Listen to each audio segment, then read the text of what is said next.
Hello everyone, দেখো আমি দুপুরবেলা রেডি হয়ে চলে যাচ্ছি। কোথায় যাচ্ছি? আবারও একটা ব্লগ ভিডিও নিয়ে চলে এসেছি। আজকে ব্লগটা আবার শুরু করলাম।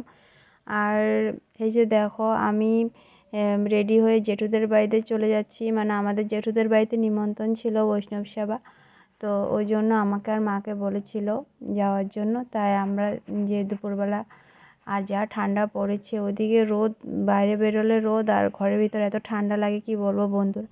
তারপরে যে যেতে যেতে দেখো আমার পছন্দের মন্দির শিব বাবা ভোলেনাথ বাবার মন্দিরটা পেয়ে গেলাম। তাই ভাবলাম একটু ফুটেজ নিয়ে নিই। আর কি বলো তো বন্ধুরা, অনেকটাই মানে খারাপ লাগছে, তোমাদের সাথে অনেক দিন শেয়ার করা হয়নি। আমার একটা ইউটিউব চ্যানেল ছিল ছোটোখাটো, কিন্তু চ্যানেলটা বন্ধ হয়ে গেছে। কী কারণে হয়েছে কিছুই বুঝতে পারছি না। না কোনো মানে মেসেজ এসছে, না কিছুই আসেনি। কী কারণে ডাইরেক্ট রিমুভ হয়ে গেছে চ্যানেলটা।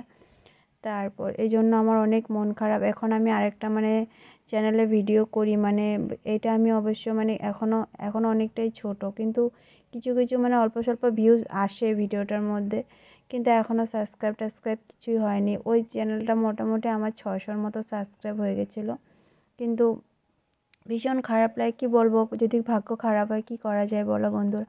এই জন্য আমার মনটা অনেক খারাপ। আর মানে আমি অতটা সময় পাই না কাজের জন্য, এক এক সময় এতটা কাজের চাপ থাকে কি বলবো বন্ধুরা, ওই জন্য ভিডিও করার সময় পাই না। তোমরা সবাই পাশে থাকবে। যাই হোক, এই যে দেখো ভিডিওটার উপরে নজর দাও, দেখো। তারপর জেঠুর বাড়িতে যাওয়ার সময় দোকান থেকে মা বললো বিস্কুট নিয়ে নিতে, তাই পয়সা দিয়ে বিস্কুটটা নিয়ে নিলাম। তারপরে এই যে আমাদের জেম্বুকে পেয়েছি, জেম্বু বললো ছেড়ে দেবে, তাই জেম্বুর স্কুটিতে উঠে মা আর আমি চলে আসলাম। বেশি দূরে না, সামনেই ছিল। এই যে বলতে বলতে জেঠুদের বাড়িতে চলে আসলাম। দেখো জেঠুদের বাড়িটা কতটা সুন্দর। তারপর আমাকে ভাত খেতে দিয়ে দিয়েছে।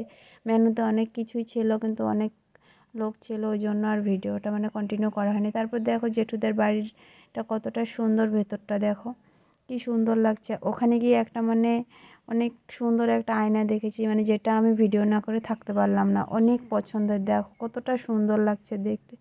এটা বৌদিদের রুম, দেখো বৌদিদের রুমের আয়নাটা অনেকটাই সুন্দর, তাই ভাবলাম কত টাইম ওখানে দাঁড়িয়ে ফুটেজ নিচ্ছিলাম। অনেক ভালো লাগছিল। কি বলবো, আমি কখনো এরকম আয়না দেখিনি, মানে দেখলেও মানে আমি টোকানে দেখেছি, কারো বাড়িতে দেখিনি। তারপর ভাবলাম দেখো সিম খেতিটা তোমাদের সাথে একটু ফুটেজ নিই, কিন্তু জানলাটা খুলতে পারছিলাম না, তাই ভেতর থেকেই ফুটেজটা নিয়েছিলাম। তারপর কিছুক্ষণ পর দেখো জেঠুদের বাড়িতে অত ফুল, কি বলবো, এতটাই সুন্দর। যাই হোক, দেখো ভিডিও করছিলাম, ফুলগুলো আরও সুন্দর লাগছিল দেখতে। অনেকগুলো, আর মেনুতে অনেক কিছুই ছিল।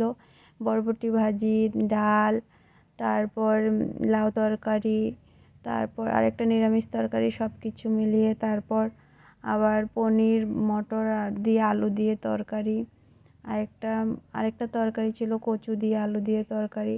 তো যাই হোক, খাওয়া দাওয়া অনেক ভালো হয়েছে দেখো। তারপর আমাদের জেঠুদের বাড়িতে একটা লাউ দিয়ে দিয়েছি। চলো ভিডিওটা এখানে শেষ করছি। ভালো লাগলে লাইক কমেন্ট শেয়ার করে দাও। টাটা।